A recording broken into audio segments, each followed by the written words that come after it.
Sleeping Beauty and the Airplane by Gabriel Garcia Marquez. She was beautiful and lithe, with soft skin the color of bread and eyes like green almonds.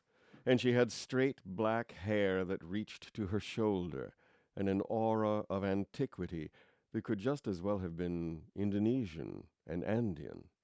She was dressed with subtle taste, a lynx jacket, a raw silk blouse with very delicate flowers, natural linen trousers, and shoes with a narrow stripe the color of bougainvillea.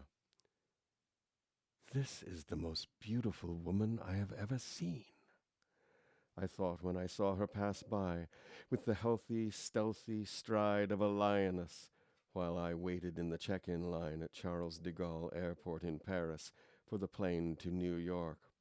She was a supernatural apparition who existed only for a moment and disappeared into the crowd in the terminal. It was 9 in the morning. It had been snowing all night, and traffic was heavier than usual in the city streets and even slower on the highway, where trailer trucks were lined up on the shoulder and automobiles steamed in the snow.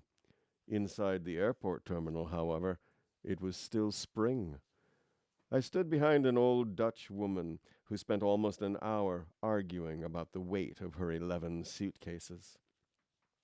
I was beginning to feel bored when I saw the momentary apparition who had left me breathless, and so I never knew how the dispute ended.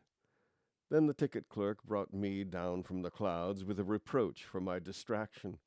By way of an excuse, I asked her if she believed in love at first sight. "Of course," she said. "The other kinds are impossible." She kept her eyes fixed on the computer screen and asked whether I preferred a seat in the smoking or non-smoking. "It doesn't matter," I said with an intentional malice, "as long as I am not beside the 11 suitcases." She expressed her appreciation with a commercial smile, but did not look away from the glowing screen. "Choose a number," she told me. 3, 4, or 7. 4. Her smile flashed in triumph. "In the 15 years I have worked here, you're the first person who hasn't chosen 7. She wrote the seat number on my boarding pass and returned it with the rest of my papers, looking at me for the first time with grape-colored eyes that were a consolation until I could see beauty again. Only then did she inform me that the airport had just been closed and all flights delayed. "For how long?" "That is up to God," she said with her smile. "The radio this morning said it would be the biggest snowstorm of the year." She was wrong. It was the biggest of the century. But in the first-class waiting room, spring was so real that there were live roses in the vases, and even the canned music seemed as sublime and tranquilizing as its creators had intended. All at once it occurred to me that this was a suitable shelter for beauty, and I looked for her in the other waiting areas, staggered by my own boldness. But most of the people were men from real life, who read newspapers in English while their wives thought about someone else as they looked through the panoramic windows at the plains dead in the snow, the glacial factories, the vast fields of Roissy devastated by fierce lions. By noon there was no place to sit, and the heat had become so unbearable that I escaped for a breath of air. Outside I saw an overwhelming sight. All kinds of people had crowded into the waiting rooms and were camped in the stifling corridors and even on the stairways, stretched out on the floor with their animals, their children, and their travel gear. Communication with the city had also been interrupted, and the palace of transparent plastic resembled an immense space capsule stranded in the storm. I could not help thinking that beauty, too, must be somewhere in the middle of those tamed hordes, and the fantasy inspired me with new courage to wait. By lunchtime we had realized that we were shipwrecked. The lines were interminable outside the 7 restaurants, the cafeterias, the packed bars, and in less than 3 hours they had all had to be closed because there was nothing left to eat or drink. The children, who for a moment seemed to be all the children in the world, started to cry at the same time, and a herd smell began to rise from the crowd. It was time for instinct. In all that scrambling, the only thing I could find to eat were the last 2 cups of vanilla ice cream in a children's shop. The waiters were putting chairs on tables as the patrons left, while I ate very slowly at the counter, seeing myself in the mirror with the last little cardboard cup and the last little cardboard spoon, and thinking about beauty. The flight to New York, scheduled for 11 in the morning, left at 8 that night. By the time I managed to board, the other first-class passengers were already in their seats, and a flight attendant led me to mine. My heart stopped. In the seat next to mine, beside the window, Beauty was taking possession of her space with mastery of an expert traveler. If I ever wrote this, nobody would believe me, I thought, and I just managed to stammer an indecisive greeting that she did not hear.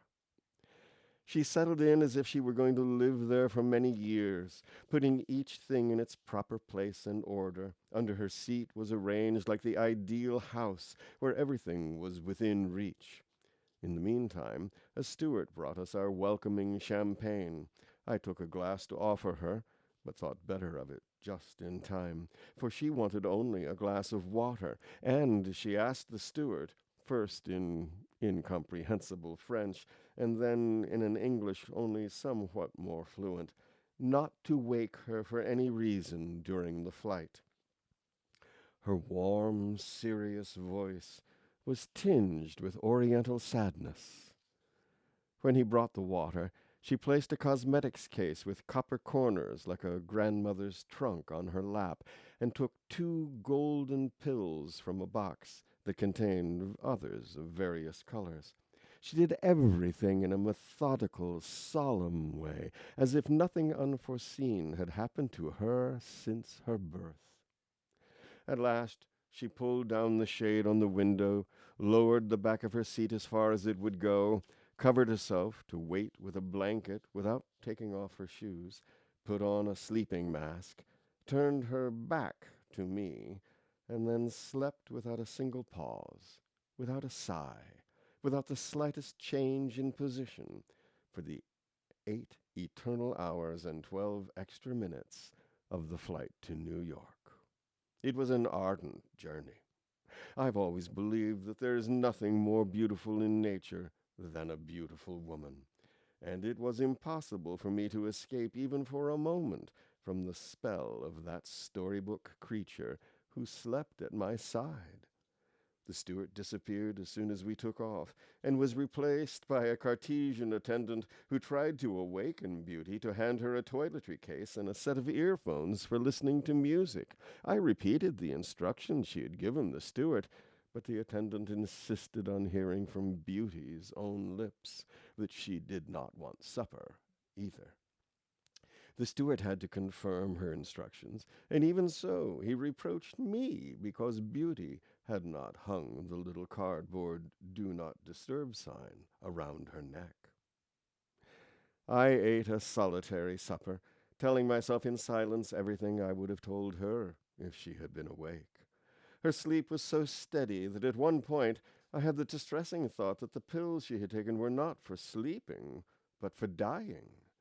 With each drink, I raised my glass and toasted her. To your health, Beauty.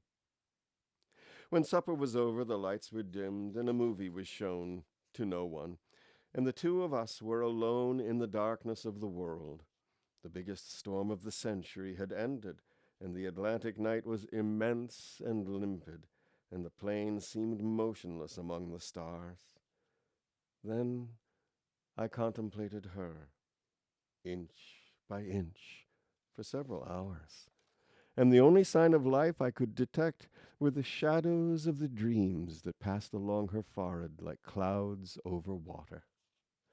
Around her neck she wore a chain so fine it was almost invisible against her golden skin. Her perfect ears were unpierced. Her nails were rosy with good health, and on her left hand was a plain band. Since she looked no older than 20, I consoled myself with the idea that it was not a wedding ring, but the sign of an ephemeral engagement. To know you are sleeping, certain, secure, faithful channel of renunciation, pure line, so close to my manacled arms. I thought on the foaming crest of champagne, repeating the masterful sonnet by Gerardo Diego. Then I lowered the back of my seat to the level of hers, and we lay together, closer than if we had been in a marriage bed. The climate of her breathing was the same as that of her voice, and her skin exhaled a delicate breath that could only be the scent of her beauty. It seemed incredible.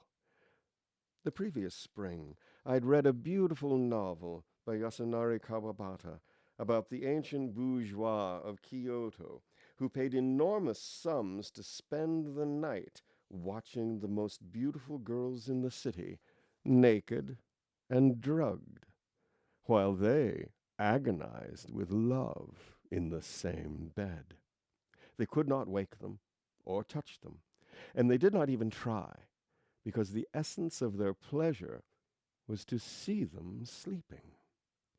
That night, as I watched over Beauty's sleep, I not only understood that senile refinement, but I lived it to the full.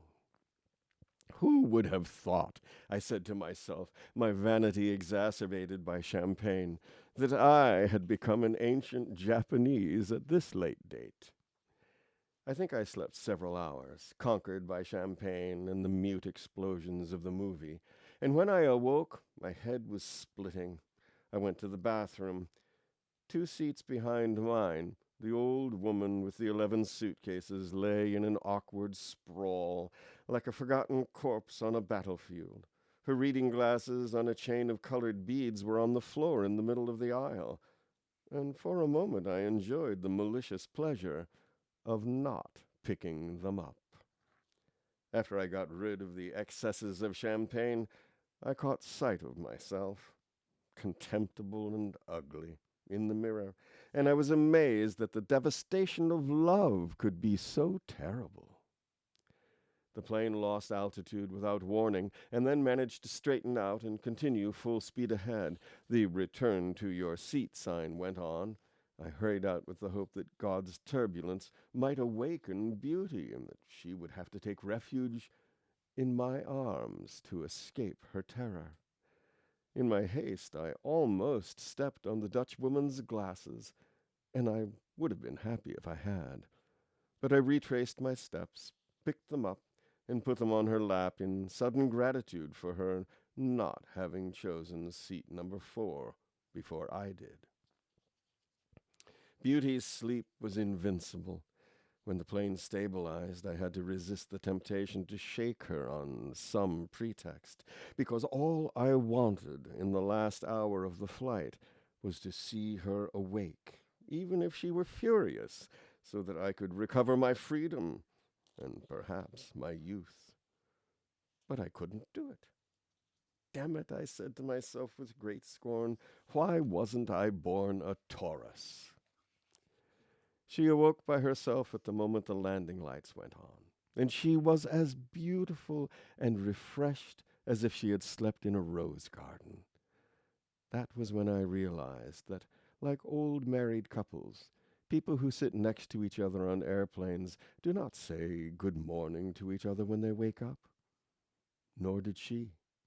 She took off her mask, opened her radiant eyes, straightened the back of the seat, moved the blanket aside, shook her hair that fell into place of its own weight, put the cosmetics case back on her knees, and applied rapid, unnecessary makeup.